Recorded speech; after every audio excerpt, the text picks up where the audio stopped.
Hey everybody, it's Trap. How we doing? Excellent. What we got is a video that's going to come in behind this, and it's just a quick, maybe 40 or 50 seconds. Some pictures, a little this, a little that. Anyways, what it was something I had ended up getting. I got a hold of an old 1996 Homelite chainsaw, 240.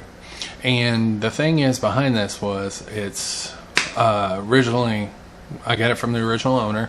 Went ahead and what I had to do, two parts not being real common with this, and crossing my fingers and saying some blessings and dancing around with the voodoo chicken, was I ended up having to take the carburetor apart, ultrasonic clean, put new parts inside the carburetor, because luckily I found the overhaul carburetor kit, redid the chain bar on it, made sure it was healthy, and then put a new chain on it, and it runs great. You'll see at the end of the video. But anyways, what I wanted to talk about was, just for a quick second, is if you ever come across these older Homelites and stuff, I know people have, we've done videos previous of talking about chainsaws and stuff.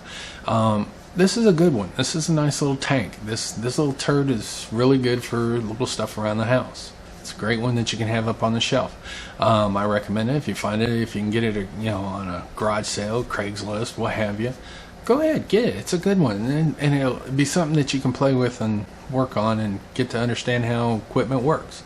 Anyways, I just wanted to share that I didn't film the whole thing with this one.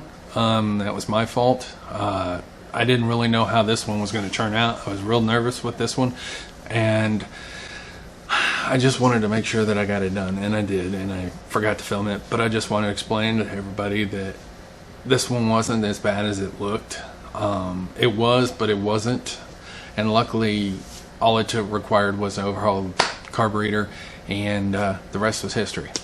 Got it done, passed it on to the family member, and the world's perfect, I guess. So anyways, just thought I would share this and do this little intro video first, so that we could understand, so you could understand that there wasn't a whole bunch behind this, but at least you could see the condition of the chainsaw and what I was looking at. Alright, talk to y'all later. Thank you for watching. Bye.